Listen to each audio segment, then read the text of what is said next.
പെണ്ണിന്റെ കഥ ഞമ്മക്കും കൂടി ഒന്ന് പറഞ്ഞു തരുമോ? ഉപ്പൂപ്പാനെ ഒരു പെണ്ണ് തേച്ചിട്ടുണ്ടെന്ന് നിനക്കെന്താടാ ഇത്ര ഉറപ്പ്? അത് പിന്നെ ആ തേപ്പ് കെട്ടിയോൾക്ക് ആ തേപ്പിന്റെ വേദന അറിയുക. നമ്മുടെ 18ാമത്തെ വയസ്സിൽ കറുത്തമ്മ നമ്മളെ തേച്ചിട്ട് പോയ ആ വർഷം മൗലവീൻ്റെ മോളുടെ നിക്കാഹിന് മീൻകറി ഉണ്ടാക്കാൻ കൂടെ കൂടിയതാ.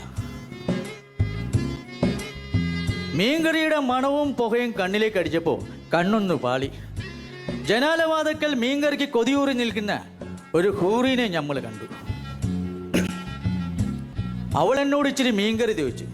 എൻ്റെ നെഞ്ചാകെ പടപടാന്നിടിക്കാൻ തുടങ്ങി. ഒറ്റ ഇരിപ്പിന് 1.5 കിലോ അരിയുടെ ചോറ് തിന്നുന്നവളാ.